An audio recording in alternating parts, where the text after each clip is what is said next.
এই প্যাচপ্যাচে শীতে মুখের ডালনেস এবং চুলের রুক্ষভাব দূর করার জন্য ইন্টারনেটের ভাইরাল ফ্ল্যাক্সিড জেলটা আমি নিয়েছিলাম খাবো বলে।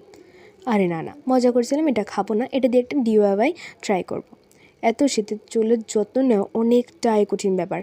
আর ফ্ল্যাক্সিডের মধ্যে আছে ওমেগা-3 প্রোটিন, ভিটামিন যা আমাদের শরীরের জন্য অনেকটাই ভালো, স্পেশালি আমাদের চুলের জন্য। কিন্তু এভাবে DIY করে ফ্ল্যাক্সিড জেল ইউজ করা খুবই কষ্টকর এবং টাইম কনজিউমিং। এটা তাড়াতাড়ি শুকিয়ে যায় অ্যান্ড ব্যাপারটা খুবই মেসি। তাই পার্পল থেকে আমি নিয়ে এসেছিলাম আলপস গুডনেসের ফ্ল্যাক্সিড জেল।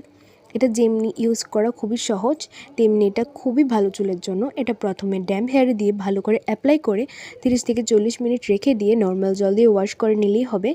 এটা তোমরা চাইলে উইকে 2 থেকে 3 বার ইউজ করতে পারো।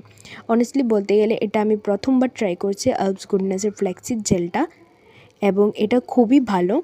এটা আমার চুলের ড্যামেজিং অ্যান্ড ফ্রিজিনেস কন্ট্রোল করে আমার চুলকে স্মুথ অ্যান্ড শাইনি করে তুলেছে। এটা তোমরা পার্পলেই পেয়ে যাবে। Scan this QR code.